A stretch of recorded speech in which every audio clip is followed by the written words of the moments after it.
Hello, our lovely viewers. Today we have with us Professor Fiagbe. Prof, you're welcome to our show. Today we are presenting to you Professor because he has so many innovations. And before us, you can see a contraption here. He's going to explain to us eventually what all this is about. So thank you very much, Prof, for granting us audience today. So we'll go straight ahead. Thank you very much for the opportunity. We thank you for the opportunity. So we'll explain this and then we'll tell you what's happening and then why we are showing you this. This is a kente weaving loom. Yes. Yes, and it's different from the regular. And Prof is going to tell us why it's different and what even brought about this whole idea. Prof, over to you. Ghana is noted for kente. Yeah. It's a traditional cloth that is indigenous to Ghana.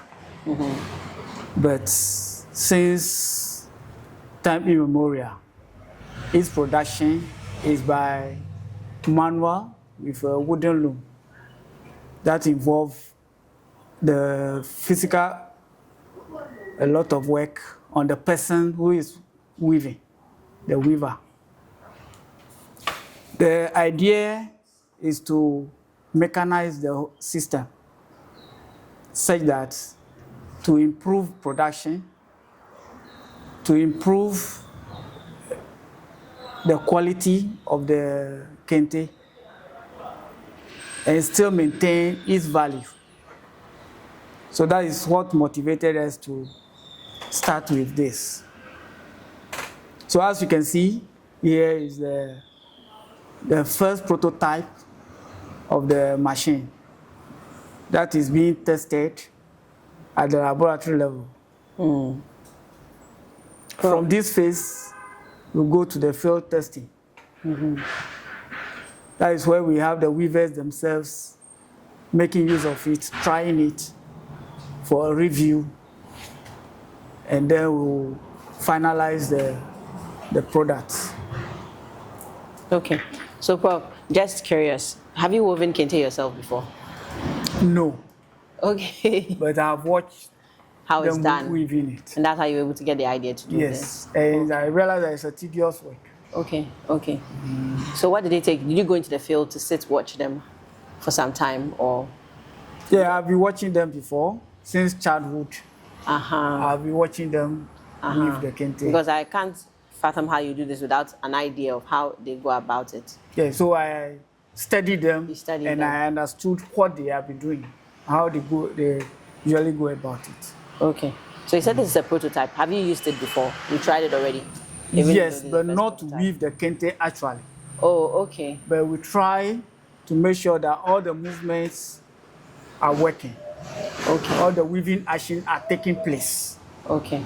So we are here to test it on the actual weave. Oh, okay. And so all these are for the spools of thread? Yes. Because they use different colors so that you can put them on at a time and then weave? Yeah, the weaving, there are setup that needs to be done. Once that setup is done, what they do will still continue to be done. Okay. But the weaving action itself will be transferred to the machine. And then it's electric? It is operated by electricity.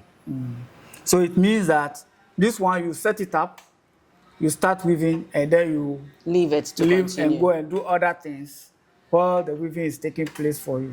And can it be set to do any kind of design, create a new design, just like how people are always creating new designs and all that? Currently, we have, this one will give us the single weave. We have single weave, double weave, and triple weave. Okay, okay. This one will give us the single weave, which is not intricate patterns, which cannot produce the intricate patterns. After successful of this one, then the next part will be to go into the second double weave and triple weave. Oh, okay. Okay. But apart from electricity, can you use any other form of, like, can you turn it into a solar-powered machine? Yes, it can be coupled with the solar energy. Or battery? Yes. So that in case the lights with our frequent flash, exactly. Yes, they can work with it all the same. Yes. Okay, so this is a single weave. Yes. That will be tested in the field soon. Yes. How soon? That's relative. When we are successful in the lab test, okay, we have to weave testing. All right. Actual kente here. Then before we know, we are sure that they will transfer it to the field for the test. Okay.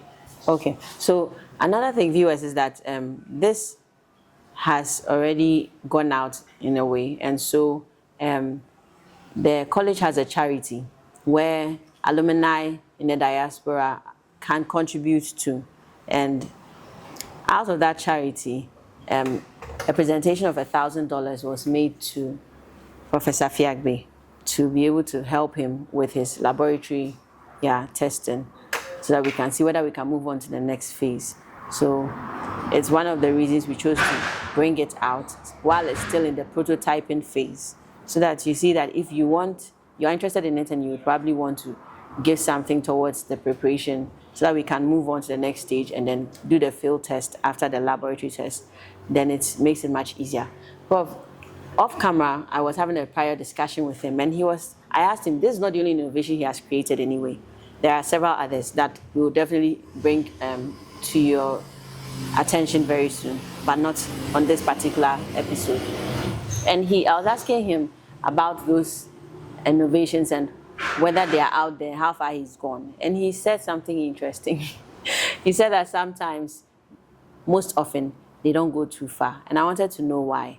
And Prof said two things: funding and then lack of interest. Sometimes the interest wanes away. And I believe that the interest going away solely has to do with funding.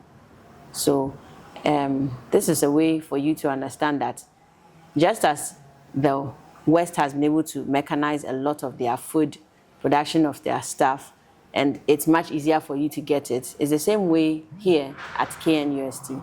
Our professors are also working very hard to mechanize the everyday things we do. Because imagine kente weavers being able to do this on their own with a machine, set it to a particular pattern. If we get this fully patented, it becomes our product. Because kente has even finally been, I think, Prof, I saw it, I read it somewhere that the cloth has now been, I've forgotten the word they use, but it's now Ghanaian. Yeah. And you must give a percentage, copyright and everything to us if you decide to. It's been copyrighted. Yes. That is what I was looking for. Yes. And so imagine the machine because we know that there are other versions of it being produced also, but they won't match the quality of our cloth. And then this is our own indigenous professor doing the same thing, making it much easier for our weavers, so that when they go into work, they'll be able to set it up and go on to other things, come up with more intricate designs, because kente is now really the biggest thing. Everyone doing something major, from graduations to weddings to naming ceremonies, everyone is wearing a variety of kente. It's very sacred and prestigious.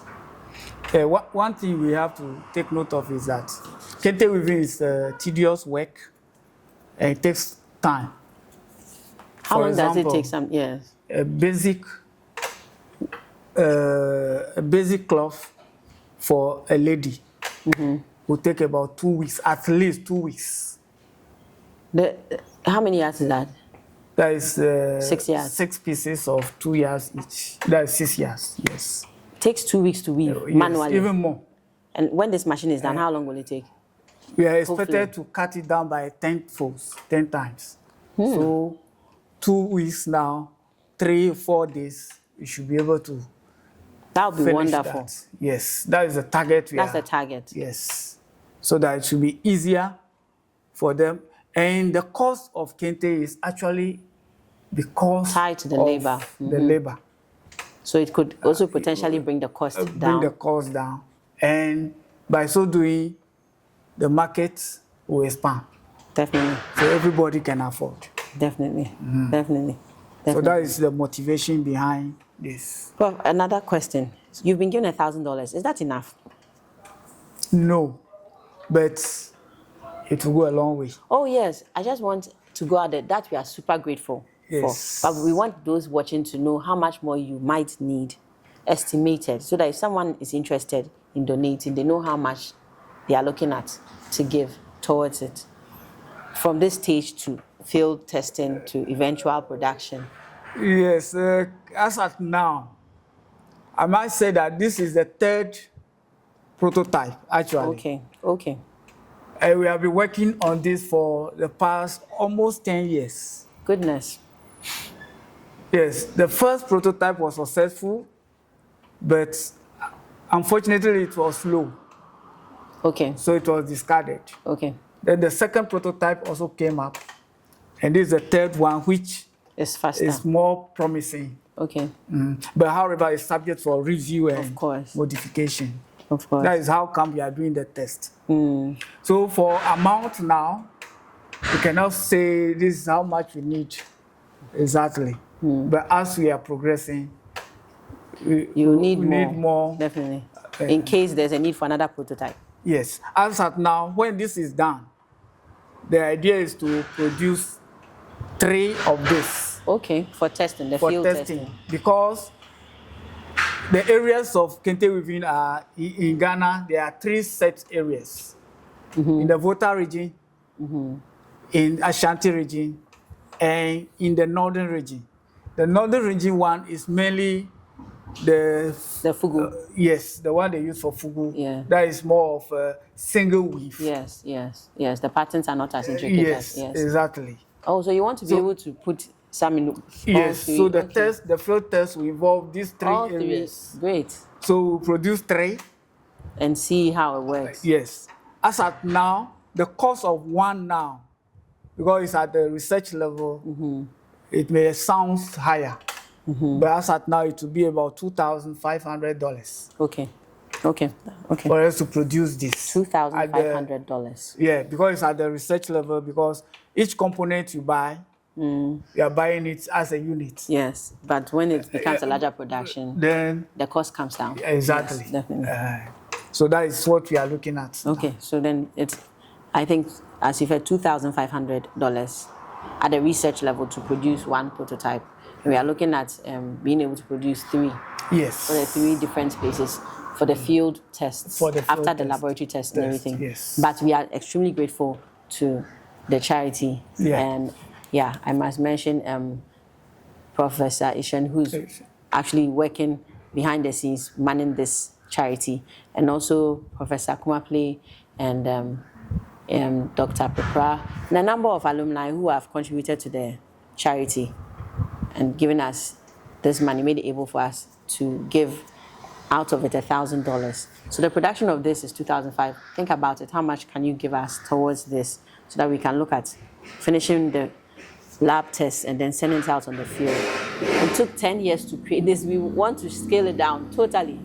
Yes. So more money early enough will mean that we can produce more of this in a shorter period. Yeah. Once it's successful, that period is both trials and all those conceptual design involved in those. So we have gone past that. Yes, now, we have gone past that stage. Perfect. So now if you are successful in testing, field testing, producing this becomes, within a short time, it can be produced. Are we open to partnerships? Yes. Okay.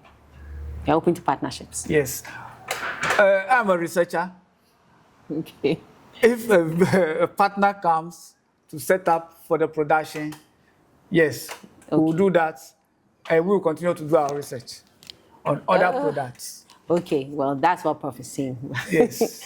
So we are open to partnerships. Yes. To taking this to another level. Yes, exactly. Thank you so much, Prof. This is, I don't know, it's mind-blowing to think about a mechanized kente weaving loom. I'm sure that the people who are working on it will be super excited when you finally present them the possibility of just fixing it into the electricity and then letting it do its own work. They'll be taught how to do and all that. Remember, that also involved money, the training and all that. Yes, exactly. Yes. So, as Prof said, he can't give us an actual estimate, but we are working with this in mind that $2,500 will set this up, aside other things. Thank you so much, Prof, for your time. Thank you. We are so grateful for the opportunity. For this beautiful innovation from this beautiful mind of yours.